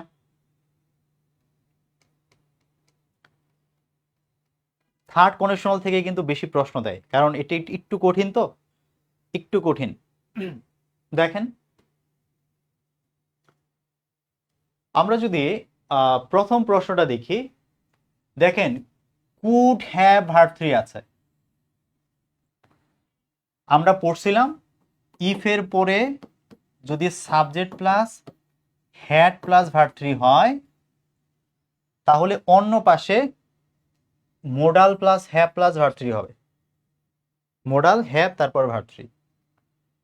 তো মোডাল হ্যাভ প্লাস ভার্ব 3 যেহেতু আছে, এই পাশে আমার কি লাগবে, একটা হ্যাড প্লাস ভার্ব 3 লাগবে। হ্যাড প্লাস ভার্ব 3 কই আছে ভাই? হ্যাড প্লাস ভার্ব 3 কই আছে? এখানে বিন অলরেডি একটা ভার্ব 3 আছে। সো আমি যদি হ্যাড আনসার করে দিই তাহলে আমার উত্তরটা হয়ে গেল। তাহলে হবে কি, বলছে this could have averted if I had been more far sighted. ঠিক আছে, পরেরটা দেখেন, প্রাইমারিতে আসছিল he would dash arrested if he had tried unfair means. এই প্রশ্নটা একটু জটিল আপনাদের জন্য। কেন জটিল? হ্যাডের পরে ভার্ব 3 হবে, ঠিক আছে। সো এই পাশে উডের পরে একটা হ্যাভ হবে, তারপরে ভার্ব 3 হবে। উডের পরে হ্যাভ প্লাস ভার্ব 3 হবে। বলছে he would dash arrested if he had tried unfair means, যদি সে অসৎ উপায় অবলম্বন করে বা চেষ্টা করে তাকে গ্রেপ্তার করা হবে। এখন খেয়াল করেন, এই জায়গাতে আমরা দেখতে পাচ্ছি যে উড আছে, তাহলে উডের পরে হ্যাভ প্লাস ভার্ব 3 হবে, হ্যাভ প্লাস ভার্ব 3 হবে। কিন্তু দেখেন হ্যাভ বিন আছে, হ্যাভ বিন কি দুইবার চলে আসছে? দুইবার হ্যাভ বিন আছে, মনে হয় অপশন কোন একটাতে ভুল আছে। যাই হোক, এখানে আমার একটা হ্যাভ লাগবে, সো হ্যাভ এখানে আছে, আর এই বিনটা এখানে অ্যাড হয়ে গেছে। বিনটা কি হয়ে গেছে? অ্যাড হয়ে গেছে। কেন অ্যাড হয়ে গেছে ভাই? সে তো নিজেকে অ্যারেস্ট করবে না, সে যে যেহেতু নিজেকে অ্যারেস্ট করবে না, এই জন্য আমাদের একটা বি ভার্ব প্লাস ভার্ব 3 লাগবে। এই প্রশ্নটা যাদের কাছে একটু জটিল মনে হইতেছে, আপনারা একটু ওয়েট করেন, আমি বয়েজের ক্লাসে গেলে এগুলো ক্লিয়ার করে দেবো। এই প্রশ্নটা যদি কারো কাছে কঠিন লাগে আপাতত রেখে দেন, বয়েজের ক্লাসে ক্লিয়ার করব। এইটা দেখেন 176, এই পাশে উড হ্যাভ প্লাস ভার্ব 3 আছে, তাহলে আমার এই পাশে হ্যাড প্লাস ভার্ব 3 লাগবে। হ্যাড প্লাস ভার্ব 3 কোথায় আছে ভাই? এখানে আছে, সি নাম্বারে আছে। তাহলে হ্যাড বিন হবে। If he had been a human being, যদি সে মানুষ হতো, he would not have done this, সে এই কাজ করতো না, সে এটা করতো না, এটা করা সম্ভব না। ঠিক আছে, যদি সে মানুষ হতো। এটা এটা হচ্ছে 17তম শিক্ষক নিবন্ধনে আসছে, হ্যাডের পরে ভার্ব 3 আছে, তাহলে ওই পাশে could plus have plus verb 3, could have নাই, সো এটা বাদ। কুড হ্যাভ নাই, সো বাদ। কুড হ্যাভ প্লাস ভার্ব 3 আছে, সো আনসার এটাই হবে। এখানে হ্যাভ এর পরে ভার্ব 3 দেয় নাই, সো এটাও হবে না। সো আনসার হচ্ছে কুড হ্যাভ সলভড। 13তম শিক্ষক নিবন্ধনে আসছে if I had seen him, had plus verb 3 আছে, তাহলে উড প্লাস হ্যাভ লাগবে। উড প্লাস হ্যাভ নাই, উড প্লাস হ্যাভ ভার্ব 3 আছে, হইতে পারে। এখানে মাইটের পরে হ্যাভ নাই ভাই, হবে না। এখানে I might have told him the matter, হইতে পারে। তাহলে দুইটার মধ্যে কাহিনী কি আছে? কাহিনী দেখি, ও এখানে তো উইল আছে, সরি, এখানে উইল আছে, উইল থাকলে তো হবে না। আমাদের ওই যে মোডালটা পাস্টে থাকতে হবে, তো উইল হবে না, এটা বাদ। তাহলে হচ্ছে কি মাইট হ্যাভ টোল্ড হিম, হয়ে গেল। 18তম শিক্ষক নিবন্ধনের প্রশ্নটা লেখেন লাস্ট। এইভাবে আপনি দেখে দেখাবেন, উড হ্যাভ ভার্ব 3 আছে, so E plus had plus verb 3 হবে। হ্যাড প্লাস ভার্ব 3 এখানে নাই, হবে না। হ্যাড প্লাস ভার্ব 3 এখানে নাই, হবে না। এখানে হ্যাড প্লাস ভার্ব 3 আছে, সো আনসার এটাই হবে। এখানে হ্যাড প্লাস ভার্ব 3 নেই, সো আনসার এটা হবে না। সো আপনাকে জাস্ট যে পয়েন্টগুলো বলেছি পয়েন্টগুলো আপনি জাস্ট একটু খেয়াল করে যদি উত্তর করেন অধিকাংশ প্রশ্ন উত্তর এমনিতেই পারবেন। শুধু এই যে be verb plus verb three যেটা প্যাসিভ ভয়েসের বিষয় আছে, এটা ভয়েসের ক্লাসে যখন আমি বুঝাই দিব তখন এই প্রশ্নগুলো আপনি আরো সুন্দর করে সলভ করতে পারবেন, ঠিক আছে? তবে প্যাসিভের কিন্তু অনেক বেশি নাই, প্যাসিভের দুই চারটে মানে তিন চারটা হয়তো বা আছে, অ্যাক্টিভে আসে বেশি, প্যাসিভের দুই একটা মাঝে মধ্যে আসে, ঠিক আছে? তাহলে আপনাদের আজকে বাড়িতে কাজ হচ্ছে এমসিকিউ গুলো সবগুলো ট্রাই করা, প্রথম কাজ। দ্বিতীয় কাজ হচ্ছে আপনাদের যেই তিনটে স্ট্রাকচার আমি পড়িয়েছি, টোটাল আজকে যে তিনটে স্ট্রাকচার পড়িয়েছি, তিনটে স্ট্রাকচার কি কি পড়িয়েছি দেখেন, বাসায় কিভাবে প্র্যাকটিস করবেন। বাসায় এইভাবে প্র্যাকটিস করবেন, ই plus subject plus verb one, তাহলে এই পাশে সাবজেক্টের পরে শ্যাল হইতে পারে, উইল হইতে পারে, ক্যান হইতে পারে, মে হইতে পারে, তারপরে বেস ফর্ম। ঠিক এইভাবে বাসায় কয়েকবার লিখবেন। আরেকটা পড়েছি যে যদি ই প্লাস সাবজেক্ট প্লাস যদি কি হয় ভার্ব টু হয়, তখন এই পাশের মোডালগুলো জাস্ট পাস্ট হয়ে যাবে, শ্যালটা শুট হয়ে যাবে, উইলটা উড হয়ে যাবে, ক্যানটা কুট হয়ে যাবে, মেটা মাইট হয়ে যাবে, প্লাস বেস ফর্ম। আর লাস্টে বলেছি যে ইফের পরে যদি সাবজেক্ট প্লাস হ্যাড প্লাস যদি ভার্ব থ্রি থাকে ভাই, তাহলে পরের অংশ কি করব, পরের অংশতে সাবজেক্টের পরে মোডালগুলো পাঁচটেই থাকবে, কারণ এই পাশ তো পাঁচটে আছে, তাহলে ওই পাশও পাঁচট হবে, ওই পাশে পাঁচট হলে শুড, উড, কুড, মাইট। তারপর বলছে যে এই পাশে যেহেতু হ্যাড প্লাস ভার্ব থ্রি আছে, এই পাশেও হ্যাড প্লাস ভার্ব থ্রি আসবে, কিন্তু মোডালের পরে হ্যাড লেখা যায় না বলে হ্যাড প্লাস কি হবে, ভার্ব থ্রি আসবে। ব্যাস, এই তিনটে স্ট্রাকচার বাসায় কয়েকবার একটু লিখবেন, কোনো মুখস্থ করতে দেই নাই, জাস্ট একটু লিখে মাথায় রাখবেন আর এমসিকিউ গুলো চর্চা করবেন। আগামী ক্লাসে আমরা কিছু ব্যতিক্রম জিনিস শিখব, যে অনেক সময় দেখা যায় হ্যাডটা সামনে চলে আসে, ওয়ার সামনে চলে আসে, এরকমের কিছু ব্যতিক্রম বিষয় আছে, এগুলো আমরা আগামী ক্লাসে ইনশাল্লাহ আপনাদেরকে দেখিয়ে দেব। তো আপনাদের সাথে হচ্ছে নিবন্ধনের ফ্রি কোর্সের ক্লাস নিয়ে আপনাদের হচ্ছে রবিবার আপনাদের সাথে আবার আমি যুক্ত হব। তবে মাঝখানে আমি হয়তো বা আমার পেইড কোর্সের যেহেতু ফ্রি ক্লাস নেওয়ার কথা, আমি হয়তো বা কিছু কিছু ফ্রি ক্লাস অন্যান্য টপিকে নিব, বাট আপনাদের এখান থেকে শুরু করবো রবিবার। এর ফাঁকে যদি আমি অন্যান্য কোনো লাইভের ক্লাস নেই, তাহলে আপনারা সেই ক্লাসগুলোতে অংশগ্রহণ করতে পারেন, আমি পেজে ইনশাল্লাহ আপডেট দিব আর কি। তো আপনাদের একটু জানিয়ে রাখি, সেটি হচ্ছে যারা আপনারা নিবন্ধন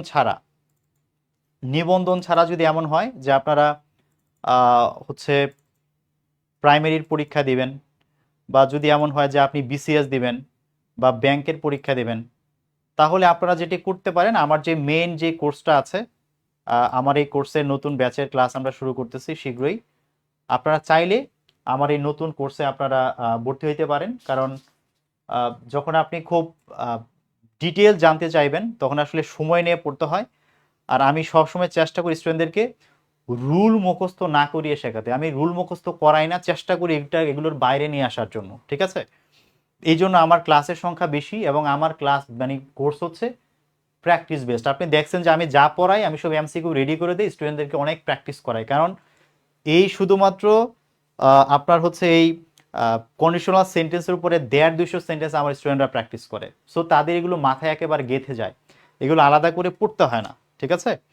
এবং এই কোর্সের মধ্যে আমি 37টি টপিক পড়াবো ভাই। আপনার অবস্থা যদি একদম জিরো হয়, একদম যদি জিরো হয়, আপনাকে প্রথম 15টা ক্লাস মানে আমি একমাত্র দেই যে 15 থেকে 20টা ক্লাস দিই একেবারে বেসিক ক্লাস, যেই ক্লাসগুলোতে আমি আপনাকে টেন্স পড়াবো। যেমন অনেকে মনে করে কি যে টেন্স পড়া মানেই হচ্ছে যে শুধু স্ট্রাকচার পড়া, একেবারেই ভুয়া কথা। টেন্স পড়তে হয়, এই টেন্সের প্যাসিভ সেন্স বুঝতে হয়, একটা টেন্সের বাক্যকে যদি আমি নট দিতে চাই মানে নেগেটিভ করতে চাই, নেভার দিতে চাই, কেমনে করা যায়, একটা টেন্সের বাক্যকে প্রশ্ন করলে কেমন হয়, ইয়েস নো কোশ্চেন করলে কেমন হয়, ডাব্লিউএস কোশ্চেন করলে কেমন হয়, এই টোটাল বিষয়গুলো না জানলে আপনি কখনো টেন্স ব্যবহার করতে পারবেন না। এরকমভাবে আমি শুরুর দিকে এই টেন্স পড়াই, টেন্সের প্রত্যেকটা বাক্যের মিনিংগুলো বোঝাই, একটার সাথে আরেকটার কি ডিফারেন্স আছে বোঝাই, একেবারে বেসিক থেকে একটা স্টুডেন্টকে আমি রেডি করি। আর যারা এই ক্লাসগুলো পারে বা এই টপিকগুলোতে যারা পারে তারা চাইলে এই ক্লাসগুলো স্কিপ করতে পারে, প্রথম থেকে এই টপিকগুলো আমি বলে দিই কোন ক্লাসগুলো কাদের লাগবে। তারপর আমরা পরীক্ষায় আসা যে টপিকগুলো আছে, আমি ধরেন 37টি টপিক আমি পড়াই, তার মানে বুঝতে পারছেন যে কত ডিটেল বিস্তারিত সবকিছু পড়াই, এবং পড়াই না শুধু প্র্যাকটিস করাই। আমার ক্লাস করলেই আপনি হচ্ছে যে আমার বইটা নিতে পারবেন, বইটা থেকে আপনি নিয়মিত দাগিয়ে দাগিয়ে প্র্যাকটিস করবেন। আমি ক্লাসে যা পড়াবো প্রতিদিন বসে সেগুলো প্র্যাকটিস করে ফেলবেন, আমি মাথায় দিয়ে দিব, আপনি শুধু বই থেকে প্র্যাকটিস করবেন। তাহলে কি হবে? তাহলে যেটা হবে, আপনার কোথায় সমস্যা হচ্ছে আপনি ধরতে পারবেন, আপনার উইকনেসটা আপনি বুঝতে পারবেন। আর ওখানে যেহেতু ক্লাস বেশি নেই ভাইয়া, ওখানে আরও আমি মিনিং টিনিং সুন্দর করে ধরে ধরে বোঝাইতে পারি। ঠিক আছে, এই হচ্ছে সুবিধা আর কি। যারা শুধুমাত্র আপনারা নিবন্ধন দিবেন তাদের এই এই কোর্স লাগবে না, তারাই ফ্রি কোর্স দিয়ে এনাফ। বাট যদি আপনি প্রাইমারির পরীক্ষা দেন, যদি আপনি দেখা যায় আপনি ইংলিশ সাবজেক্টে আপনার অনার্স, আপনি ইংরেজি টিচার হিসেবে আপনি নিবন্ধন দিবেন, তাহলে আপনার সাবজেক্টিভের জন্য অনেক ডিটেল জানা দরকার আছে। বিসিএস এর ব্যাংকের জন্য তো অবশ্যই, এছাড়া অন্যান্য যে নবম গ্রেডের দশম গ্রেডের চাকরিগুলো আছে সেগুলোর জন্য দরকার। সো আপনারা এই কোর্সটা করতে পারেন। ঠিক আছে, আমরা 7 নভেম্বর থেকে শুরু করব। প্রায় 96টি ক্লাস লিখেছি, ক্লাস বেশি হইতে পারে, ক্লাস বেশি হইতে পারে, 100 ক্লাস হয় নর্মালি। ঠিক আছে,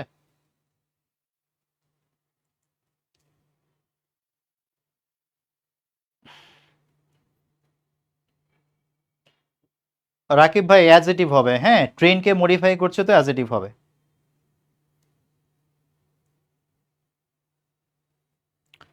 ঠিক আছে, আমি জিরো কন্ডিশনাল আগামী দিন বলবো তাসলিমা আপু, হ্যাঁ আগামী দিন বলবো। পারফেক্ট কন্ডিশনালে আরো কিছু জিনিস পড়ানোর আছে, তো ওগুলো আমি পড়িয়ে তারপর হচ্ছে জিরো কন্ডিশনালটা পড়াবো। ঠিক আছে, আচ্ছা বইটার দাম কত ভাই? যদি আপনি আমার কোর্স না করেন তাহলে বইটা নেওয়ার দরকার নাই। হ্যাঁ, বইটা নেওয়ার দরকার নাই কেন? নিবন্ধনে আমি যে এমসিকিউ শিটগুলো দিচ্ছি এগুলো বইয়ের বিভিন্ন অংশ থেকে নিয়ে নিয়ে দিচ্ছি। বইয়ে যে সিরিয়ালে আছে আপনি এই এমসিকিউ শিটের সাথে বইয়ের মিল পাবেন না, কারণ বইটা তো ওখানে অনেক বিস্তারিত অনেক কিছু আছে। সো আপনি এখন যে এমসিকিউ শিটগুলো দিচ্ছি নিবন্ধনের জন্য এর সাথে মিল পাবেন না, আপনাকে খুঁজে খুঁজে পড়তে হবে। বইটা তারা পড়বে যারা আমার কোর্সের স্টুডেন্ট হবে, যারা আমার এই 37টি টপিক পড়তে চায় তারা বইটা নিবে। 6500 এমসিকিউ আছে, তারা আমার সাথে প্রতিদিন ক্লাস করবে আর তারা কি করবে, এমসিকিউ গুলো সলভ করবে, তাদের জন্য বইটা। আপনারা নিয়ে পড়তে পারবেন না এখন। ঠিক আছে,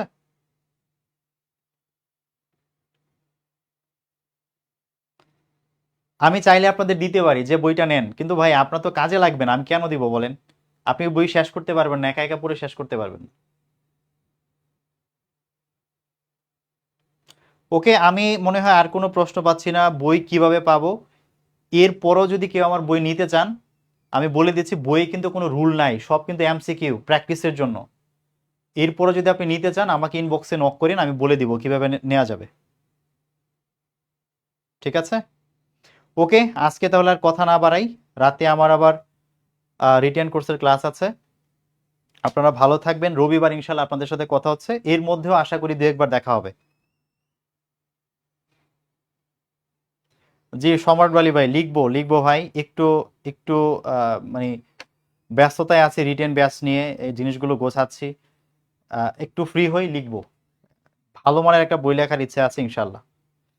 তাহলে ভালো থাকবেন সবাই, অনেক ধন্যবাদ সবাইকে সাথে থাকার জন্য, ইনশাল্লাহ আপনাদের সাথে আবার কথা হচ্ছে। আসসালামু আলাইকুম।